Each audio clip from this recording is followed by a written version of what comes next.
जय हिंद दोस्तों, मेरा नाम है विवेक। अगर आप बिना इंग्लिश पढ़े परमानेंट गवर्नमेंट जॉब लेना चाहते हो ना, तो इससे अच्छा मौका और इससे बड़ा मौका आपको दोबारा नहीं मिलेगा, क्योंकि यहाँ पे 30,000 से भी ज्यादा सीटें रहने वाली है और ऑल इंडिया लेवल की भर्ती है। तो ना तो जॉब लोकेशन की दिक्कत है और ना ही एग्जाम सेंटर की।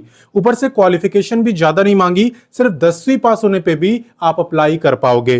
बाकी कब से इसके फॉर्म भरे जाएंगे, कौन इसमें अप्लाई कर सकता है, पोस्टें कौन सी रहने वाली है, सैलरी कितनी रहेगी, application fee, age limit, selection process, exam में क्या पूछा जाएगा, किन बुक से आप तैयारी कर सकते हो, अप्लाई लिंक आपको कैसे मिलेगा, सब कुछ मैं आपको बताऊंगा। आपका एक ही काम है कि आपको वीडियो को स्टार्टिंग से लेके एंड तक देखना है, पूरा देखना है, ताकि कोई भी इंपॉर्टेंट पॉइंट आपसे मिस ना हो। बस इतना आपको करना है, ठीक है। और अगर आप मेरे को पहली बार देख रहे हो तो आपको मैं बता दूं, मैं डेली आपको 2 वैकेंसी बताता हूं। देखो, पहली गवर्नमेंट जॉब सुबह 10 बजे बताता हूं, डेली रोजगार विद विवेक पर, जो कि अभी आप देख रहे हो। तो सिर्फ देखना नहीं है, सब्सक्राइब करो, बेल आइकन दबाओ, ऑल पर टिक करो, ताकि जैसी मैं वीडियो डालूं तुरंत आपके पास नोटिफिकेशन आए और सबसे पहले आप ही मेरी वीडियोस को देख पाओ।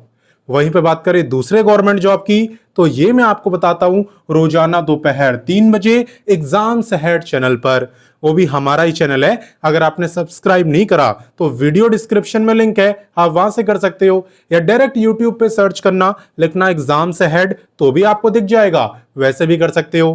क्लियर। बाकी चले बात करते हैं अभी के गवर्नमेंट जॉब की। तो देखो, आज की जो गवर्नमेंट जॉब है ये आपकी रेलवे ने निकाली है। इस वैकेंसी का नाम है RRB group D recruitment 2026। RRB मतलब क्या होता है? रेलवे रिक्रूटमेंट बोर्ड जो भर्ती निकालती है, ठीक है। बात करें यहाँ पे क्वालिफिकेशन की, तो एकदम सिंपल क्वालिफिकेशन मांगी है। अगर आप 10वीं पास भी हो, आपके पास आईटीआई का सर्टिफिकेट नहीं है, तो भी आप यहाँ पे ग्रुप डी पोस्ट में अप्लाई कर पाओगे। बस शर्त ये ना कि वो पोस्ट टेक्निकल पोस्ट नहीं होनी चाहिए। अगर वो टेक्निकल पोस्ट है तो वहां पे 10वीं पास के साथ साथ आपके पास आईटीआई का सर्टिफिकेट भी होना चाहिए। क्लियर। लेकिन सिर्फ टेक्निकल पोस्ट में जरूरत पड़ेगी, नॉर्मल पोस्टों में आप सिर्फ 10वीं पास होने पे भी अप्लाई कर पाओगे, ठीक है।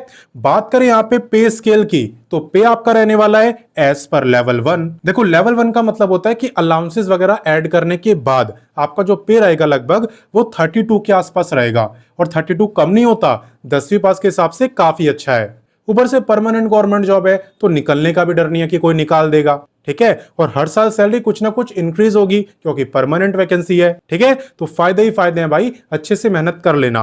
बाकी चले इससे आगे बढ़ते हैं। अब नेक्स्ट बात करते हैं एप्लीकेशन फी की।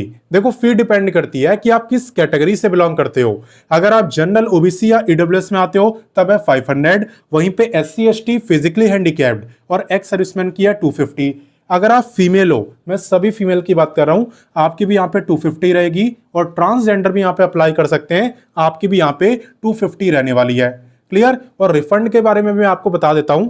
देखो, अगर आप इस गवर्नमेंट जॉब में अप्लाई करते हो और इसका एग्जाम देने जाते हो, अटेम्प्ट करते हो, तो फिर आपको रिफंड मिलती है। आपको पता होगा रेलवे का ये रूल, नहीं पता तो मैं आपको बता देता हूं। यहाँ पे जो बच्चे एग्जाम देने जाते हैं, भले वो क्वालिफाई ना हो, उससे मतलब नहीं है। अगर एग्जाम आपने अटेम्प्ट कराए तो आपको 5 में से 400 मिल जाते हैं और आप लोगों को 250 के 250। काफी पुराना रूल है, आपको पता होगा, ठीक है। तो चलिए इससे आगे बढ़ते हैं। अब नेक्स्ट बात करते हैं एज लिमिट की। और आपको ध्यान देना है कि एज आपकी काउंट कब से हो रही है।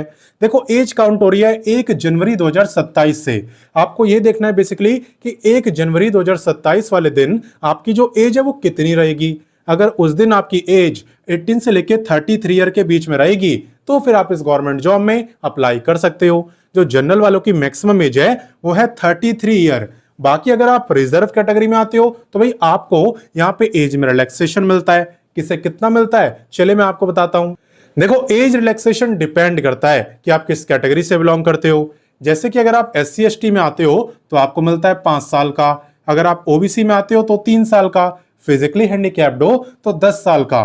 और एक्स सर्विसमैन हो तो service year plus extra 3 year का अलग से आपको रिलैक्सेशन यहाँ पे दिया जाता है। क्लियर। तो चलिए इससे आगे बढ़ते हैं। नेक्स्ट बात करते हैं वीडियो के सबसे इंपॉर्टेंट टॉपिक यानी सिलेक्शन प्रोसेस की। तो देखो, यहां पे सबसे पहले आपका होता है सीबीटी एग्जाम। सीबीटी यानी कंप्यूटर बेस्ड टेस्ट। इस एग्जाम में किन किन टॉपिक से क्वेश्चन पूछे जाते हैं? देखो, यहां पे 25 क्वेश्चन मैथ के होते हैं, 25 जनरल साइंस के, 30 होते हैं रीजनिंग के और 20 होते हैं सीए यानी करंट अफेयर्स के। तो इंग्लिश आपको यहाँ पे देखने को नहीं मिलती है। जैसे कि मैंने आपको बोला था, इंग्लिश का एक भी क्वेश्चन यहाँ पे नहीं आता, बिना इंग्लिश पढ़े आप इस गवर्नमेंट जॉब को ले पाओगे। ठीक है, बिल्कुल वैसा ही आप यहाँ पे देख सकते हो। टोटल 100 क्वेश्चन आपसे पूछे जाते हैं, 100 ही मार्क्स की परीक्षा होती है, यानी हर एक क्वेश्चन 1 ही मार्क का रहता है। साथ ही में 1/3 की होती है नेगेटिव मार्किंग, 1/3 यानी 0.33 की। और आपको जो टाइम दिया जाता है वो दिया जाता है 90 मिनट्स यानी कि 1.5 घंटे का। क्लियर? बाकी मैं आपको ये भी बता दे रहा हूं कि आप इसकी तैयारी कहां से कर सकते हो। देखो, आप वीडियो के डिस्क्रिप्शन में जाना, वीडियो के डिस्क्रिप्शन में मैंने बुक्स आपको दे दी है, मैंने सारे सब्जेक्ट की बुक आपको दे दी है, जिससे कि आप इस गवर्नमेंट जॉब की तैयारी आराम से कर सकते हो। ठीक है, कोई बुक आपको ढूंढनी नहीं पड़ेगी, सबका लिंक वीडियो डिस्क्रिप्शन में है।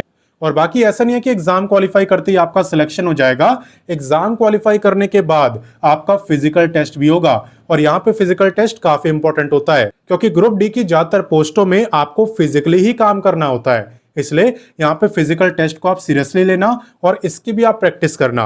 और सबसे लास्ट में होता है आपका डीवी यानी कि डॉक्यूमेंट वेरिफिकेशन, और तब जाके आपका सिलेक्शन होता है। ठीक है, फिजिकल टेस्ट के अंदर वेट वगैरह भी उठवाते हैं, तो आप उसे उठाने की प्रैक्टिस भी स्टार्ट कर देना। बाकी चलिए अब इससे आगे बढ़ते हैं। अब मैं आपको बताता हूं कि आप इस रेलवे ग्रुप डी की वैकेंसी में अप्लाई कब से कर पाओगे और इसका अप्लाई लिंक आपको मिलेगा कैसे, अप्लाई करना कैसे होता है, ये सब मैं आपको बताता हूं। तो देखो, मेरे द्वारा बताई गई आपको किसी भी वैकेंसी तक पहुंचना हो, अप्लाई करना हो, सबसे पहले आप गूगल ओपन करना और फिर आप लिखना रोजगार टाइम।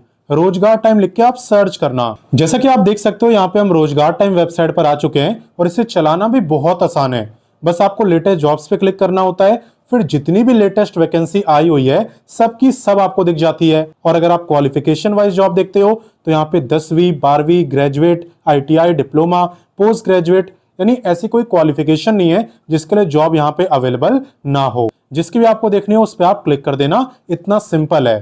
ठीक है, साथ में यहाँ पे आपको दिख रहा होगा एक सर्च बार। इस सर्च बार पे क्लिक करके आप जिस भी वैकेंसी का नाम लिखोगे और सर्च करोगे वो वैकेंसी तुरंत आपको दिख जाएगी। जैसे मान लो आपको अभी वाली वैकेंसी देखनी है, तो आपको बस ये लिख के सर्च करना है, वैकेंसी आपके सामने होगी। तो जैसे कि आप देख सकते हो, जैसे हमने RRB लिख के सर्च करा, हम रेलवे की वैकेंसी पर पहुंच गए। यहाँ पे आने के बाद सबसे पहले आपको व्हाट्सएप, टेलीग्राम, इंस्टाग्राम, इन तीनों प्लेटफॉर्म से जुड़ना है, ताकि कोई भी वैकेंसी आपसे मिस ना हो। ऑलरेडी हजारों में बच्चे जुड़े हुए हैं, आप भी जुड़ जाना, कोई वैकेंसी आपसे मिस नहीं होगी। और इनसे जुड़ना भी बिल्कुल फ्री होता है, इसलिए कह रहा हूं। जुड़ने के बाद आपको इस पेज को यहाँ पे बहुत अच्छे से पढ़ना है। क्यों पढ़ना है? क्योंकि यहाँ पे आपको हर एक जानकारी बहुत ज्यादा डिटेल में दी होती है, इसलिए पहले अच्छे से पढ़ना, पूरी जानकारी ले लेना। बाकी फॉर्म यहाँ पे कब से भरे जाएंगे वो मैं आपको बता देता हूँ। देखो, यहाँ पे शॉर्ट नोटिस तो आ चुका है, अभी मैं आपको दिखाऊंगा इसका शॉर्ट नोटिस। और बाकी आवेदन की जो शुरुआत है वो हो सकती है अक्टूबर से नवंबर तक, यानी 1 महीने या उससे ज्यादा का टाइम आपको यहाँ पे मिल जाएगा फॉर्म को भरने के लिए। टोटल पोस्ट यहाँ पे 30,000 या उससे ज्यादा ही आपको देखने को मिलेंगी। ठीक है, और यहाँ पे जॉब टाइप आप देख सकते हो, permanent government job. Exam date की बात करें तो उसके बारे में अभी कुछ कहना काफी जल्दबाजी हो जाएगा, वो जब नोटिफिकेशन आएगा तब मैं आपको बता दूंगा। बाकी फिलहाल के लिए मैं आपको बता देता हूँ कि अप्लाई लिंक आपको कहाँ पे मिलता है, नोटिफिकेशन कहाँ पे मिलता है, शॉर्ट नोटिस कहाँ है, सब कुछ। देखो, यहाँ पे इंपॉर्टेंट लिंक्स के कॉलम में आपको सब कुछ मिल जाता है। शॉर्ट नोटिस यहाँ पे रिलीज हो चुका है, रेलवे ने जारी कर दिया है, तो आप इसे पढ़ सकते हो। बाकी ऑफिशियल नोटिफिकेशन यानी जो फुल नोटिफिकेशन है वो जैसे रिलीज होगा यहाँ पे आपको मिल जाएगा, और साथ ही में अप्लाई लिंक भी। तो इन सब चीजों की चिंता आपको नहीं करनी है कि यार मेरे से मौका मिस ना हो जाए। जैसे यहाँ पे नोटिफिकेशन आएगा सबसे पहले मैं ही वीडियो बनाऊंगा, आप चिंता मत करो। आप बस रेगुलर वीडियो को देखना, ताकि कोई भी गवर्नमेंट जॉब आपसे मिस ना हो, और रेलवे की भर्ती के बारे में भी आपको सबसे पहले पता चले। ठीक है, और बाकी आप इसी पेज में थोड़ा और नीचे आओगे तो यहाँ पे आपको और भी काफी सारी वैकेंसी दिखेगी। ये सबकी सब लेटेस्ट वैकेंसी है, तो आप इनके बारे में भी पढ़ना, और जो पसंद आए उसमें बेधड़क अप्लाई करना। तो मैंने आपको सारी जानकारी दे दी, अब आपका काम है आप इस वीडियो को अपने दोस्तों, भाई बहनों, व्हाट्सएप, टेलीग्राम, हर जगह वीडियो को शेयर करो, ताकि ज्यादा से ज्यादा बच्चे जान जाएं कि रेलवे ग्रुप डी की भर्ती आने वाली है और वो तैयारी स्टार्ट कर दें। ठीक है, मैं आपको प्रूफ दिखाई चुका हूं, तो शेयर करने में कंजूसी मत करना। बाकी मिलता हूं नेक्स्ट वीडियो में फिर एक नई वैकेंसी के साथ, एंड तब तक के लिए जय हिंद, वंदे मातरम।